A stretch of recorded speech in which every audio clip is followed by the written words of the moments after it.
কেউ যেন তার কাটা ঠোঁটে মলম লাগিয়ে দিচ্ছে। ওর সামনে বসে থাকা শুভকে দেখে বলে, আপনি এখানে? এই মলমটা লাগালে ব্যথা কমে যাবে। আর দেখি হাতটা কেমন আছে, বরফ দিয়েছিলে? তিথি কোনো কথা বলে না। শুভ তখন রেগে যায় আর বলে, এই মেয়ে, তুমি কথা বলতে পারো না? আমি কি বলছি তুমি শুনতে পাওনি? না, বরফ দেয়নি। কেন দাওনি? আমি তো বলেছিলাম বরফ দিতে। হাতটা এখনো ফুলে আছে। যখন মেরেছিলেন তখন মনে ছিল না? বেশ করেছি, মেরেছি। 1000 বার মারবো। আমি মারবো আবার। আমি যে মলম দেব। আর কত শাস্তি আমাকে দেবেন? আমি যে অন্যায় করেছিলাম তার শাস্তি কি এখনো শেষ হয়নি? না, হয়নি, এখনো বাকি আছে। আপনার সাথে সুপ্তি ম্যাডামের কবে বিয়ে হবে? কে বলল সুপ্তিকে বিয়ে করব? আপনার ভাবি বলছিল সামনের মাসে নাকি আপনাদের রেজিস্ট্রি হবে, তারপর ওনার বাবা মা কানাডা থেকে ফিরলে আপনাদের বিয়ে হবে। ভালোই হয়েছে। আমাকে আপনি মুক্তি দিন। আমি সহ্য করতে পারছি না। আপনি সুপ্তি ম্যাডামকে বিয়ে করে সুখী হন আর আমাকে ছেড়ে দিন। তিথির কথা শুনে শুভ হাসে আর বলে, আমি মুক্তি দিলে তুমি কোথায় যাবে? তোমার মামার বাড়ি ওখানে। ওখানে তোমার নামে যা বদনাম করা হয়েছে, আমার তো মনে হয় না ওরা কেউ তোমাকে ঘরে তুলবে। তুমি তাহলে কোথায় যাবে? গলায় দড়ি দিয়ে মরবো, ওটা তো কেউ আটকে রাখতে পারবে না। তিথির কথা শুনে শুভ বলে, এই শোনো, আমার হাত থেকে তোর মুক্তি নেই। সারা জীবন তোকে আমার কাছেই থাকতে হবে। আর মরে যাওয়ার কথা তুই ভুলে যা। এই কথাগুলো ভুলেও তুই মনে আনবি না। কথাটা বলে শুভ তিথির গালে চড় মারবে কি? তিথির মুখের দিকে তাকিয়ে তার ছলছল চোখ দেখে শুভ হাত নামিয়ে নেয়। তারপর সেই রাগে সেখান থেকে চলে যায়। রুমে এসে দেখে আকাশ ফোন করেছে। শুভ ফোন রিসিভ করলে আকাশ বলে, কিরে দোস্ত, কেমন আছিস? অত দাঁত কেলাচ্ছিস কেন? কি হয়েছে বল। আমি শুধু ভাবছি এটা হলো কি করে। আকাশের কথা বুঝতে না পেরে শুভ বলে, অত ভনিতা না করে কি হয়েছে বল। জানিস আমার বিয়ে ঠিক হয়ে গেছে। আর মেয়েটা কে জানিস? তা তুই না বললে জানবো কি করে? নীলা, তিথির বান্ধবী। তাই? খুব ভালো। তা কি করে সম্ভব হলো? কদিন ধরে বিয়ের কথাবার্তা বলছে। বাড়ির লোক সবাই দেখছে মেয়েটার ফটো। আজকে শুধু আমি দেখতে গিয়েছিলাম, সামনে নীলাকে দেখে আমার মাথা ঘুরে গেছে। তারপর কি আর করব, পছন্দ হয়েছে বলে এসেছি। সামনের সপ্তাহে বিয়ে হবে। সেই জন্য বলছিলাম আমাদের দু বন্ধুর কপালে তু বান্ধবী জুটেছে। নীলা খুব ভালো মেয়ে। আশা করি তুই সুখী হবি। কেন রে, তিথিকে বিয়ে করে তুই কি সুখী নয়? কি বলবো, ভালো তো ওকে আমি নিজের থেকেও বেশি বাসি। আসলে কিছুতেই সেদিনের ঘটনাটা ভুলতে পারি না, সেজন্য ওকে আমি কষ্ট দেই। আমার বাড়ির লোকে খুব কষ্ট দেয় রে। এমনকি ভাবির বোন এসেছে, সেও আজকে খুব মেরেছে। আমার খুব কষ্ট হচ্ছে। আমি অক্ষম স্বামী, নিজের স্ত্রীকে নিরাপত্তা দিতে পারছি না, ওকে রক্ষা করতে পারছি না। আমি কাপুরুষ, বুঝলি? শুভর মুখ থেকে এসব কথাবার্তা শুনে আকাশ বলে, ছি শুভ, আমি ভাবতেই পারিনি তুই তিথির সাথে এরকম ব্যবহার করবি। তিথি যেটা করেছে সেটা ঠিক ছিল না। তখন তিথির বয়স কম ছিল, মাথার উপর বাবা ছিল, সেজন্য হয়তো বুঝতে পারেনি, তাই করে ফেলেছে। কিন্তু তুই আজকে কি করেছিস বল? তুই তোকে ভালোবাসিস, দিনের পর দিন ওকে এভাবে কষ্ট দিচ্ছিস। তোর ভালো লাগছে? তুই সবথেকে সব বলে দে, বাড়ির লোককে নিষেধ করে দে, আর তুই তিথিকে নিজে রুমে নিয়ে চলে যায়। ওকে ভালোবাস, ওর ভালোবাসা দরকার। মামার বাড়িতে অভালে পড়েছিল। একে তো দুটো সন্তানের বাবার সাথে বিয়ে হচ্ছিল, তুই কি করলি? সেখানে গিয়ে ওর নামে বদনাম করলি, তারপর তিথিকে বিয়ে করলি, তারপর আবার তুই ওকে কষ্ট দিচ্ছিস। আমি বুঝতে পারছি না তোর এই পাকলামো। যাই হোক, সামনে আমাদের বিয়ে, তুই অবশ্যই তিথিকে নিয়ে আসবি। নীলা নিশ্চয়ই নিমন্ত্রণ করবে, তাই আগে থেকে আমার নিমন্ত্রণ হয়ে গেল। আর সময় মতো কার্ড পাঠিয়ে দেব। ভালো থাকবি, এখন ডাকছি। আকাশ ফোন কেটে দেয়। শুভ সারা রাত চিন্তা করতে থাকে। কালকেই বাড়ির সকলকে বলে দেবে যে ও তিথিকে ভালোবাসে। এই মেয়ে, তোকে সেই দিন আমি কি বললাম? তিথি চৈতালি বেগমের কথা ঠিক বুঝতে পারলাম না। সে চৈতালি বেগমকে বলল, আমি ঠিক বুঝলাম না ম্যাডাম, আপনি কি বলছেন? বাবা, কোন জিনিসপত্র এখানে নিয়ে আসবি? বাবার কোনো জিনিসপত্র এখানে নিয়ে আসবি না। বাবার রুমে সবসময় পরিষ্কার করে রাখবি। বাবার রুম থেকে গন্ধ আসছে, তুই তাড়াতাড়ি যা, পরিষ্কার কর। চৈতালি ম্যাডামের কথা বুঝতে পেরে তিথি বলল, আমি এক্ষুনি যাচ্ছি, পরিষ্কার করে দিচ্ছি। কবে থেকে বুড়ো বিছানায় পড়ে আছে, মরার নাম নিচ্ছে না। পাশে বসে থাকা মনিকা বেগম তখন বলে, চৈতালি, এভাবে কথা বলো না, মানুষটা অসুস্থ, ও তোমার শ্বশুর, ওর সম্পর্কে এরকম মন্তব্য করো না। বিছানায় পড়ে আছে, বেঁচে থেকে কি করবে? এখনো যে আল্লাহ কেন নিচ্ছে না আমি বুঝতে পারছি না। একে তো কোম্পানিটাকে দেউলিয়া করে দিয়েছে, ভাগ্য ভালো আমার বাবার টাকা ছিল তাই পয়সা দিয়ে সাহায্য করলো, তবে কোম্পানিটা দাঁড়ালো। তা না হলে কি করেছে ওই বুড়ো? ওসব শেষ করে দিয়েছে, মরে যাবেই ভালো। এসব কি কথা বলছো চৈতালি? পাশে বসে থাকা তখন সাইমন বলে, মা তুমি চুপ করো, নিজের রুমে যাও, তোমার প্রেশার বাড়া থাকে, বেশি চিন্তা করো না। মনিকা বেগম কিছু না বলে বড় ছেলের নির্দেশে রুমে চলে যায়। ভাইয়া ব্যস্ত আছেন? না না, ব্যস্ত নেই, বল কি বলবে। আমি আপনাদের বাড়িতে গিয়েছিলাম, কিন্তু ওরা বলল তিথি নেই, কোথায় গেছে জানি না। আমি কদিন ধরে ফোন করছি, তিথি ফোন তোলেনি। আসলে আপনি তো জানেন আপনার বন্ধু আকাশের সাথে আমার বিয়ে ঠিক হয়ে গেছে, তাই নেমন্তন্নের কার্ড দিতে গিয়েছিলাম। যাকে আপনার সাথে দেখা হয়েছে, ভালোই হয়েছে। এই কার্ডটা ধরুন, আর ভাইয়া তিথিকে নিয়ে অবশ্যই আপনি বিয়েতে আসবেন। হ্যাঁ, অবশ্যই যাব। বাড়িতে এসে শুভ তিথিকে বলে, আজকে কোথায় গিয়েছিলে? কোথাও যায়নি তো। তোমার ফোন কি হয়েছে? ফোনে পয়সা নেই, তাই ইনকামিং বন্ধ হয়ে গেছে। আজকে নীলা এসেছিল আমাদের বাড়িতে, বাড়িতে বলেছে তুমি নেই। নীলা কখন এসেছিল? সকাল 11টার সময়। তখন আমি দাদিকে নিয়ে ডক্টরের কাছে গিয়েছিলাম। কদিন ধরে বলছিল বুকে ব্যথা বেড়েছে, চেকআপের জন্য গিয়েছিলাম। বাড়ির দুটো গাড়ি আগেই চলে গেছে, তাই আলাদা করে অটো ভাড়া করতে হয়েছিল। একটা গাড়ি তো আমি নিয়ে গিয়েছিলাম, আর ভাইয়া তো কোম্পানির গাড়িতে যায়, আর একটা গাড়ি তো বাড়িতে ছিল।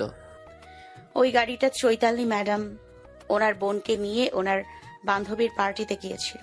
ও আচ্ছা, এই ধরো বিয়ের কার্ড। তিথি শুভকে বলে, কার বিয়ের কার্ড? তোমার বান্ধবী নীলার বিয়ে। ও কদিন আগে ফোন করে বলেছিল ওকে দেখতে আসবে। তাহলে বিয়ে ঠিক হয়ে গেছে? কার সাথে বিয়ে হচ্ছে জানো?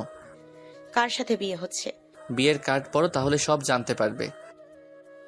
বিয়ের কার্ডে তো আকাশের নাম দেখে তিথি বলে, তার মানে আকাশ ভাইয়া, আপনার বন্ধু আকাশ ভাইয়ার সাথে নীলার বিয়ে হচ্ছে, কিন্তু ওদের তো সেরকম সম্পর্ক ছিল না। ধুর পাগলি, ওদের সম্বন্ধ করে বিয়ে হচ্ছে। ওরা কেউ জানতো না, পরে যেদিন দেখাশোনা হয় সেদিন বুঝতে পেরেছে। আকাশের নীলাকে ভালো লাগতো, নীলাও আকাশকে পছন্দ করত, তাই সমস্যা হয়নি। দুটো পরিবারে পছন্দ আছে, নীলা ও আকাশের পছন্দ আছে, তাহলে অসুবিধা কি? এবার শুধু আমাদের খাবার পালা। তুমি যাবে আমার সাথে, নীলা অনেক করে বলেছে। তারপরের দিন শুভ তিথির কাছে যায় আর তিথিকে বলে, এতে অনেক ভালো ড্রেস আছে, তুমি গুছিয়ে রেখে দেবে। আর এর মধ্যে থেকে এইটা মেরুন কালারের লেহেঙ্গা আছে, ওটা তুমি পরবে। এটা পরলে তোমাকে খুব সুন্দর লাগবে। মনে থাকে যেন তোমার বান্ধবী নীলার বিয়েতে অনেক আসবে, আর তুমি আমার সাথে যাচ্ছ। শুভ কথা মতো তিথি লেহেঙ্গা পরে, খুব সুন্দর তিথিকে দেখতে লাগে। তিথিকে দেখে সুপ্তি বলে, এই তুই এত সেজে কোথায় যাবি? শুভ তখন সিঁড়ি দিয়ে নিচে নামছিল। শুভ সুপ্তিকে বলে, ও আমার সাথে যাবে, ওর বান্ধবী বিয়ে, আমাদের দুজনকে নেমন্ত্রণ করেছে, তাই আমি ওকে নিয়ে যাচ্ছি। তা বাড়ির কাজের মেয়েকে নিয়ে যে যেতে হবে কেন? ও যদি বান্ধবীর বিয়েতে যাওয়ার ইচ্ছা থাকে ওর মতো করে যাক, তুমি নিয়ে যাচ্ছ কেন? আর যার সাথে বিয়ে হয়েছে সে আমার বন্ধু আকাশকে চেনো তো? আকাশের সাথে নীলার বিয়ে হচ্ছে। ও, তাহলে দুই বন্ধু আলোচনা করেই যাচ্ছ?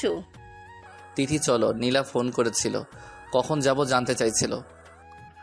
শুভ তিথিকে নিয়ে গাড়িতে গিয়ে বসে। তিথি পিছনের সিটে বসে চাইলে শুভ বলে, সামনের সিটে বসো। তিথি সামনের সিটে বসে শুভ গাড়ি চালকের আসনে বসে। তিথির দিকে কিছুক্ষণ তাকিয়ে থাকে, তারপর তিথির উদ্দেশ্যে বলে, আমার বউটাকে এত মিষ্টি দেখতে আমি তো কখনো দেখিনি। এবার থেকে আমি বউটাকে রোজ দেখব, ঠিক এই রকম সুন্দর করে সেজে থাকবে। শুভ কথা শুনে তিথি লজ্জা পায়। কিছুক্ষণের মধ্যেই ওরা বিয়ে বাড়ি চলে আসে। তিথিকে দেখে নীলা বলে, তুই আসবি আমি ভাবতেই পারিনি। আমি যে কত খুশি হয়েছি তোকে কি বলবো। তুই তো সবটাই শুনেছিস কার সাথে আমার বিয়ে হচ্ছে। হ্যাঁ শুনেছি, আর খুব খুশি হয়েছি। আমার বান্ধবীর কপালটা খুব ভালো। আকাশ ভাইয়া খুব ভালো ছেলে। তুই খুব সুখী হবি রে। হ্যাঁ রে, আমি জানতাম না। সেদিন দেখতে এসে পাত্রের চেয়ারে ওকে দেখে আমার মাথা ঘুরে গেছে। ও আমাকে দেখে অবাক হয়ে গেছে। যাকে ও ভাইয়ের পরিবারের মত আছে, আমাদেরও মত আছে, তাই বিয়েটা হচ্ছে। দুজন যখন কথা বলছিল তখন নীলাও তিথির ফ্রেন্ড শফিকুল এসে বলে, হাই তিথি, কেমন আছো? তোমাকে তো খুব সুন্দর লাগছে। ধন্যবাদ। মনে আছে তিথি, তুমি আর আমি আগে স্টেজে নাচ করতাম। আজকেও কিন্তু তোমাকে আমার সাথে নাচতে হবে। আমি আর এখন নাচ প্র্যাকটিস করি না, ভুলে গেছি, তাই নাচতে পারবো না। আজকের দিন না বললে শুনবো না, আজ তোমাকে নাচতেই হবে। আমি কখন থেকে নীলাকে বলেছি দিদি কখন আসবে, ও বলছিল তুমি আসবে, তাই আমি আশাবাদী ছিলাম। অনেক দিন পর তোমাকে দেখছি, তাই ছুটিয়ে আজকে আমরা ড্যান্স করব। তিথি কিছু কি বলবে তার আগেই শফিকুলোর হাত ধরে সবাই সেখানে নাচছিল সেখানে নিয়ে যায় আর তিথিকে ধরে নাচতে থাকে। শুভ তখন সেখানে ছিল না। কিছুক্ষণ পর শুভ সেখানে আসে। তিথিকে শফিকুলের সাথে নাচতে দেখে তার মাথা ঘুরে যায়। সে আগে পরে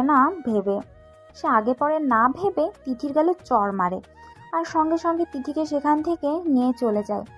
গাড়ি দিয়ে দ্রুত গাড়ি চালিয়ে সে সেখান থেকে চলে যায়। আকাশ ডাকতে থাকে কিন্তু শুভ কোনো কথা বলে না। বাড়িতে এসে তিথির চুলের মুঠি ধরে গাড়ি থেকে নামায়, তারপর চিলেকোঠার ঘরে তিথিকে এত জোরে ছুঁড়ে ফেলে যে দেয়ালে ধাক্কা লেগে তিথির কপালটা অনেকটা কেটে যায়। সে দরজায় চাবি দিয়ে নিজের রুমে চলে আসে। এসে যে কাজটা সে কোনোদিন করেনি আর সে তাই করলো। শুভ বাড়িতে কোনো ড্রিঙ্ক করে আসে না। বাড়িতে তার দাদি এসব পছন্দ করে না। কিন্তু সেদিন শুভ রাগ সামলাতে পারলো না। সে বাড়িতে গিয়ে প্রচুর পরিমাণে নেশা করলো। এদিকে তিথি দেখে তার কপালটা কেটে গেছে। সে ভালো করে তার কপালের রক্তটা মুছে ব্যান্ডেজ করে নিল। খুব কান্না করতে লাগলো আর বলল, আল্লাহ, এত কষ্ট দেবে বলে তুমি আমাকে বাঁচিয়ে রেখেছো। তুমি কেন আমায় দিয়ে দিচ্ছ না? আমি কি করেছি ওই লোকটার? ও কেন আমাকে এত কষ্ট দেয়? আমি আর বাঁচতে চাই না। আল্লাহ, তুমি আমাকে মুক্তি দাও। এসব নানান কথা বলতে বলতে তিথি একসময় ঘুমিয়ে পড়ে। হঠাৎ ঘুম ভাঙে তার বুকের উপর ভারী কিছু থাকায়। সে ঘুম ঘুম চোখে তাকিয়ে দেখে শুভ। তিথি শুভকে নিজের উপর থেকে সরানোর চেষ্টা করে কিন্তু শুভ ওঠে না। সে নেশার ঘরে বলে, তুই কেন করলি এই কাজটা? তুই তো জানিস আমি তোকে ভালোবাসি। ওই ছেলেটার সাথে একদিন তুই ডান্স করেছিলিস, আমার খুব রাগ ধরেছিল সেদিন, তুই আমাকে অপমান করেছিলিস, আর আজকেও তুই তাই করলি। তোকে আমি ছাড়বো না। কথাটা বলে শুভ তিথির ঠোঁটে, গালে, ঘাড়ে, গলায় কামড় দিতে থাকে। তিথির বুকের মাংসপিণ্ড কামড়ে ধরে, তার পেটে খামচে ধরে। তিথি সহ্য করতে পারে না, কিন্তু শুভ ছাড়ে না। তিথির শরীর থেকে সমস্ত পোশাক খুলে দেয়। তিথির সাথে শারীরিক সম্পর্ক করে তিথি খুব কষ্ট হয়। চিৎকার করে কাঁদতে পারে না, চিৎকার করলে কেউ জানতে পেরে যাবে। আর শুভর কোনো দোষ নেই, সে তার স্বামী, তার অধিকার আছে। কিন্তু এইভাবে অধিকার আদায় করবে তিথি সেটা ভাবতে পারে না। সে চাইলেই তাকে দিতে পারত। সে তো তাকে ভালোবাসে, কেন বারবার তাকে আঘাত করে? প্রায় 2 ঘন্টা পর শুভ শান্ত হয়। তারপর তিথিকে উদ্দেশ্য করে বলে, আর কোনোদিনও যদি ওই ছেলেটার সাথে তোকে কথা বলতে দেখি, সেদিন হবে তোর জীবনের লাস্ট দিন। কথাটা মনে থাকে যেন। শুভ চলে যায়। তিথি কান্না করতে থাকে। সকালবেলা তিথি উঠতে পারে না, তার গা হাতে প্রচুর ব্যথা, কামড়ের জায়গাগুলো জ্বালা করছে, তার জ্বর এসেছে। চৈতালি বেগম এক বালতি পানি নিয়ে তিথির গায়ে ঢেলে দেয় আর ঝাঁঝালো স্বরে বলে, বড়লোকের বেটি এখনো ঘুম ভাঙে না, কালকে বান্ধবীর বিয়ে খেয়েছে তো বলে ঘুম ভাঙছে না। এই সংসারে কাজগুলো কে করবে? গায়ে ঠান্ডা পানি পড়ায় তিথি চমকে যায়। তারপর চৈতালি বেগমের কথাগুলো শুনে সে ঘড়ির দিকে তাকিয়ে দেখে অনেক বেলা হয়ে গেছে। সে তাড়াতাড়ি উঠতে চায়, কিন্তু সাথে সাথে মাথা ঘুরে পড়ে যায়। তার মাথা ভারী হয়ে আছে, প্রচুর ব্যথা, কিন্তু তবুও তার শুয়ে থাকলে হবে না। তাই আস্তে আস্তে সে ফ্রেশ হয়ে নিচে যায়, কাজ করে শ্বশুরের সেবা করে। সেদিন শুভ একটু বেলা করে উঠেছে। সে দিদিকে দেখতে পায় না খাবার টেবিলে। তার মাকে বলে, মা, তোমাদের কাজের মেয়েটা কোথায়? শুভ্র এরকম ব্যবহারে মনিকা বেগম কষ্ট পায়। সে বলে, আমি জানি না, বোধহয় তোর বাবার রুমে আছে। আসলে সেদিন চৈতালি বেগমের ব্যবহারে মনিকা বেগম খুব কষ্ট পেয়েছিল। তার স্বামী নিয়ে এসব কথাবার্তা তার পছন্দ হয়নি। আর এদিকে তিথি মন দিয়ে স্বামীর সেবা করছে, তাই কিছুটা হলেও মনিকা বেগম ভালোবাসতে শুরু করেছে, কিন্তু সেটা প্রকাশ করতে চায় না। শুভ বাবা রুমে এসে দেখে তিথি তার বাবাকে খাওয়াচ্ছে। শুভ তিথির রুমের দিকে তাকায়, দেখে মুখটা শুকনো হয়ে গেছে। শুভ বলে, কাজ শেষ হলে আমার রুমে আসবে, কথা আছে তোমার সাথে। শুভর কথায় তিথি কোনো উত্তর দেয় না। সে চুপচাপ তার শ্বশুরকে খাওয়াতে থাকে। সব কিছু কাজ হয়ে গেলে তিথি দাদিমার রুমে যায় আর গিয়ে দাদিমার বিছানায় শুয়ে পড়ে। তিথিকে এইভাবে শুয়ে পড়তে দেখে দাদিমা গায়ে হাত দেয় আর সাথে সাথে চমকে ওঠে। শাহানারা বেগম বলে, হেই, তোর গায়ে এত গরম কেন? জ্বর এসেছে? আর তুই কোনো ওষুধ না খেয়ে সকাল থেকে কাজ করে যাচ্ছিস, আর তোর ছাড়া গায়ে কি হয়েছে? দাদির কথা শুনে তিথি তখন শুভর অত্যাচারগুলো কাপড় দিয়ে ঢাকার চেষ্টা করে। দাদি জিজ্ঞেস করে, কই দেখি তোর সারা শরীরে কিসের দাগ? কিছু হয়নি দাদি, পড়ে গিয়ে কপালে একটু কেটে গেছে। ঠিক আছে, কপাল কেটেছে, কিন্তু গালে গলায় সারা শরীরে কামড়ের দাগ দেখতে পাচ্ছি। তার মানে শুভতর রুমে ছিল? তোকে কিছু বলতে হবে না, আমি সব বুঝতে পারছি। তুই একটু আমার রুমে শুয়ে থাক, আমি এক্ষুনি আসছি। দাদি, আপনি কোথাও যাবেন না, বাড়ির সবাই জেনে যাবে। আপনি জানেন তো আমায় কেন দেখতে পারে না। আমি সব হারিয়ে এই আশ্রয়টুকু পেয়েছি, আমি এটা হারাতে চাই না। তোর ভয় নেই, তোর কিছু হবে না। তুই নিশ্চিন্তে আমার ঘরে শুয়ে থাক, আমি এক্ষুনি আসছি। কথাটা বলেছে শাহানারা বেগম। শুভ রুমে যায়। শুভ তখন ফোনে গেম খেলছিল। শাহানারা বেগম রুমে ঢুকে শুভকে এলো পাথরে চড় মারতে থাকে। দাদিমার আকস্মিকী আক্রমণ বুঝতে পারে না। শুভ বলে, দাদি, কি হলো? তুমি আমায় মারছো কেন এভাবে? শুভর কথা শুনে তার দাদিরা শাহানারা বেগম বলল, জানোয়ার, তোর লজ্জা করলো না ওইরকম একটা নিরীহ মেয়েকে অত্যাচার করতে? তুই স্বামী হয়েছিস, স্বামীর অধিকার দেখাতে এসেছিস। তুই একটা জানোয়ার, পশুর চেয়েও অধম। তুই এভাবে অত্যাচার করলি? এটাকে ভালোবাসা বলে? তুই তো একদিন আমাকে বলেছিলিস তুই তিথিকে খুব ভালোবাসিস, কিন্তু এটা তো ভালোবাসা নয়। ভালোবাসলে কেউ এভাবে কষ্ট দেয়? তুই যেটা করেছিস সেটা কাপুরুষের মতন আচরণ করেছিস। স্বামীর আদর যে মেয়ে পাবে, সে মেয়ে যে কত সুখী হবে। কিন্তু এই তিথির কপালটা খারাপ, সে স্বামীর ভালোবাসা পেল না, শুধু স্বামীর অত্যাচার পেল। আমি আর অপেক্ষা করব না, তিথিকে এখান থেকে আমি চলে যেতে বলবো। দরকার নেই সংসার করার। যে স্বামীর ভালোবাসা নেই, শুধু আসে কামনা, সে আর যাই হোক কখনো স্বামী হওয়ার যোগ্যতা রাখে না। পরিবারের এত লোক অত্যাচার করে, নিজের স্ত্রীকে রক্ষা করতে পারে না, তারপরও তুইও অত্যাচার করছিস। তুই বংশের কুলাঙ্গার। মেয়েটার এত জ্বর উঠতে পারে নাই, তার উপর সকাল থেকে বাড়ির সব কাজ করছে। শেষ পর্যন্ত আর না পেরে আমার রুমে গিয়ে শুয়ে পড়েছে।